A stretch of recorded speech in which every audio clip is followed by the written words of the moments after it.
What's up, guys? I'm Vintage Captain Spiffy, and this is Final Fantasy VIII. This game came out originally in like 1999, but just recently hit Steam. Much to my disappointment.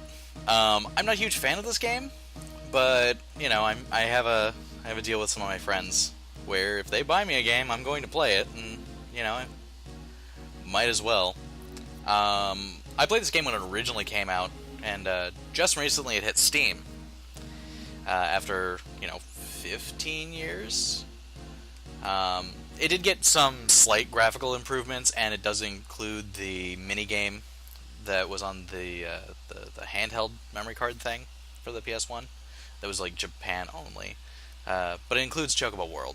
That's the name of that game. And one problem with this version of this game is that if you're playing with a controller, like I am, you still need your keyboard for one input right now. It also does not support the directional pad on the Xbox 360 controller natively. So, that's just something to watch out for.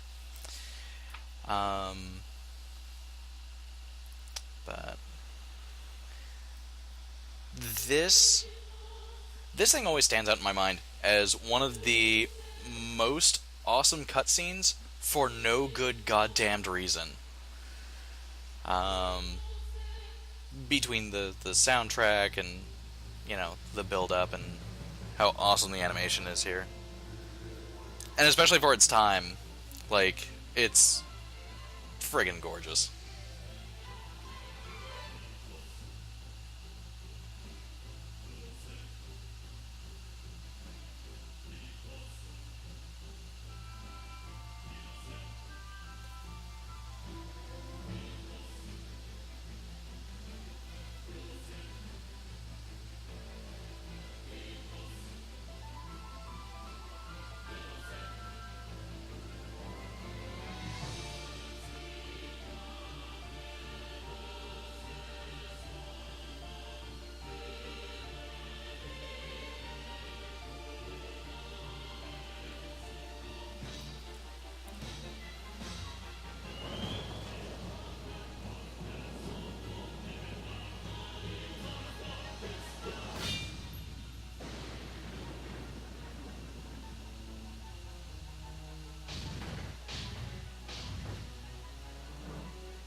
Alright, so that was a training exercise. Um, what's really, it just, there's a lot of no context going in there. Like, it's one of those things where that was really big in JRPGs in the late 90s was the fact that There was a lot of really big flashy cutscenes that ultimately don't mean anything. Um, I'm going to go ahead and stick with the default names for this run through, just because I'm not feeling particularly creative. But yeah, so that whole thing was a training practice between him and this other guy, and we don't actually know any of what's going on. But apparently these guys are all soldiers and blah blah blah blah blah blah.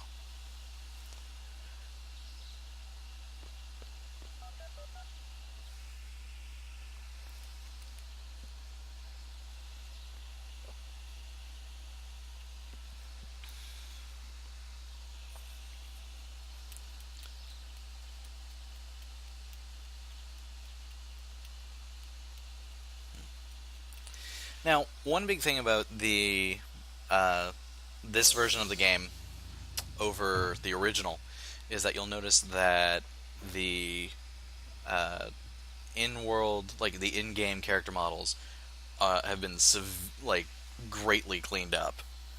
Um, Although, if you find it a bit too jarring, you do have the option of changing it back to what they call classic visual style, where they basically all just look like Missing Now. There's just massive pixels that doesn't really look like much of anything. So instead of this looking like a late PS1 era game, it looks instead like an early PS2 game.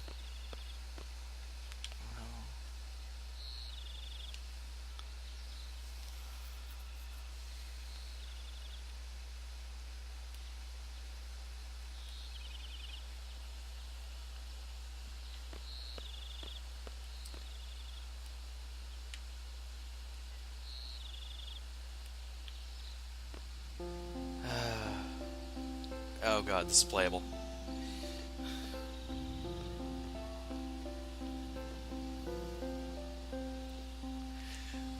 The really awkward thing there is, like, the camera swings around and you actually still have to keep walking.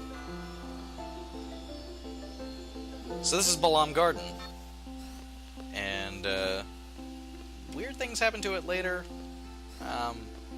But for now, it's just a normal school. It's basically an academy for soldiers who have the ability to use magic, which is apparently a really rare thing in this world.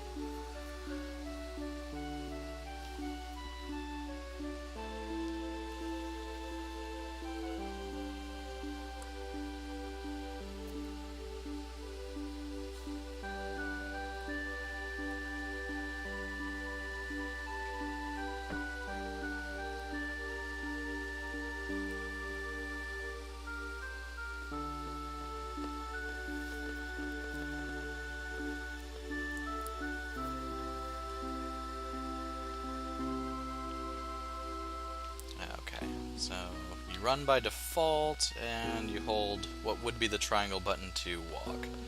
Okay, where's my menu? Oh, my menu's on B, that's weird. Okay. Alright. Wait, what? Okay, start at level 7. Okay, cool.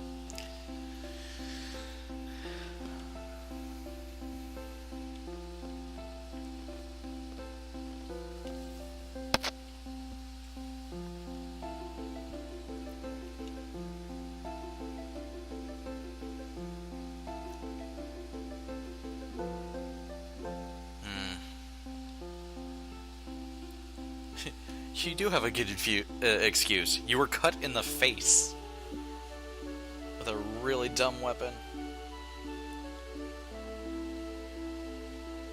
Okay.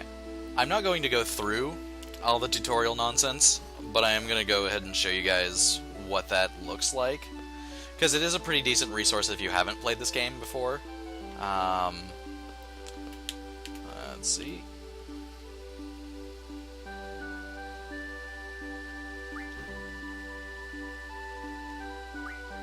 But yeah, so you get uh-oh. Come on, this should be just a menu. Okay. So I did actually need to do this. Okay, that's good. Whoops. Oh, that's another thing. The Steam, the PC/Steam version of this game has achievements, and more importantly, it has cloud saves. The only problem with the cloud saves is that it does not have local saves. So if you can't connect to the Square Enix cloud service, you're fucked. And none of your progress will be saved whatsoever. So, anyway, so this is all your tutorial nonsense, which is pretty okay. Oh, that's weird.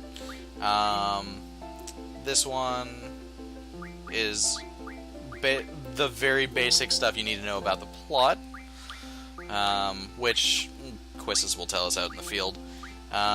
You get a history of the garden itself, you know, all the lore and fluff you could ever want right up front. Oh, I can't. Oh, damn it, I can't get out of this. Okay, cool. Garden Square is... Oh god. Oh god, it's Facebook.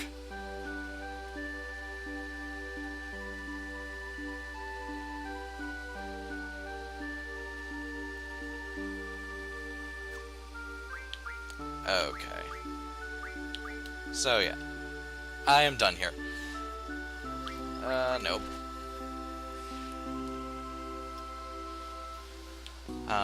The controller mapping can be changed in the main menu when you launch the game. The default is a little weird, but I mean, you could just get used to that as well. For now, I'm heading off to... Oh no.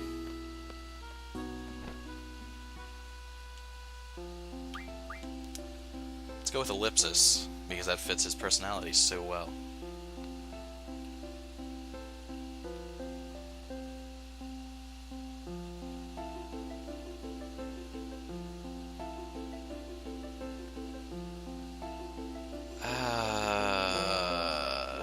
Fine.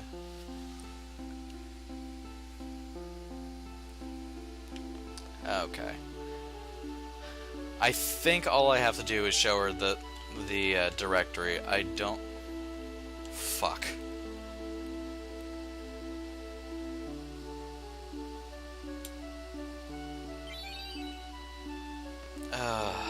I am not going to... You have to do the card game. You have to. Because that's the only way to get... I forget what the payoff for it is. I think there was possibly story progression, but I think it's someone's...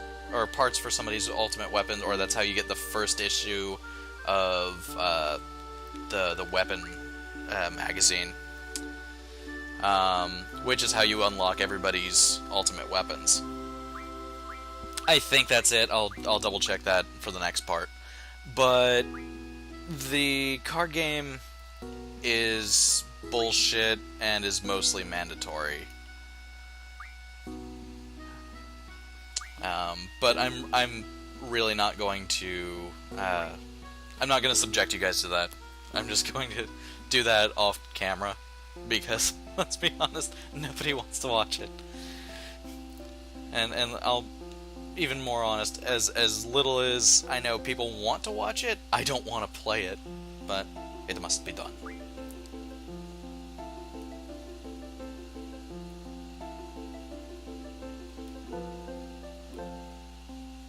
And we have our Sid, okay?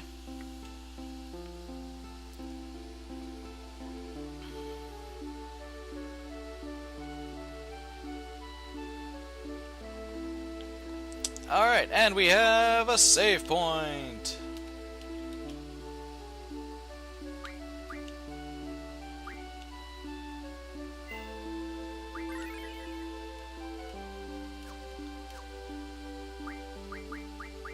Now, before I continue, I do actually need to do this nonsense.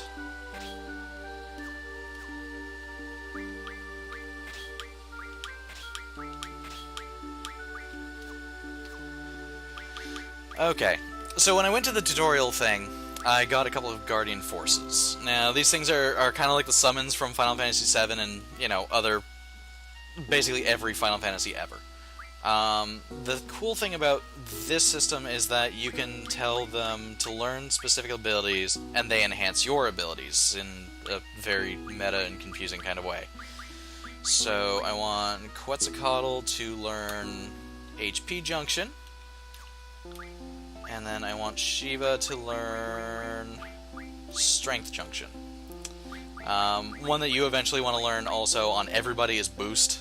Well, whoever can learn it, you should learn it. All of the damaging GFs, learn it. And we'll go ahead and save one more time.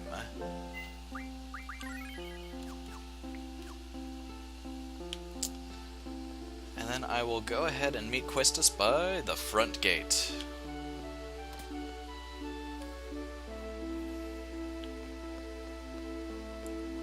Now let's see, was there a draw spot around here?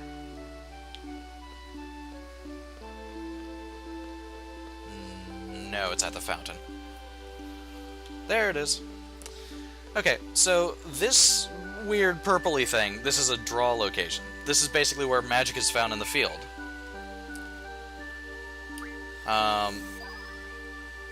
Woo!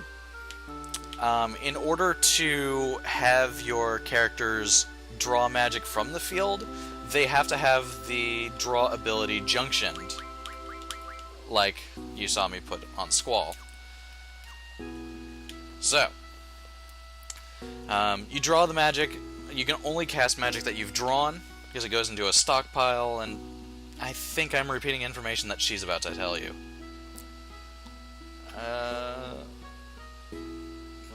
Guardian Force gives us strength, the strongest gives oh god damn it. This is one of the many things I hate about this game, is the Force tutorials, even though I very obviously already knew how to do the junction thing. And,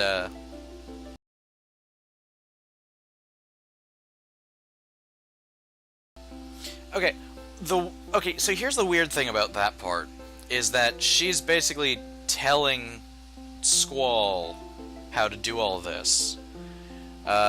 This really meta menu management thing, which doesn't actually make sense if you're talking to a person. Oh, fuck. Alright. So, now we're going out into the field for the first time. This is where I'm going to go ahead and save it, and that will be it for this part, because I'm about to go down to the beach and grind draw magic and ability power for the Guardian Forces. So, next time we meet, we'll be in the Fire Cavern. See you later.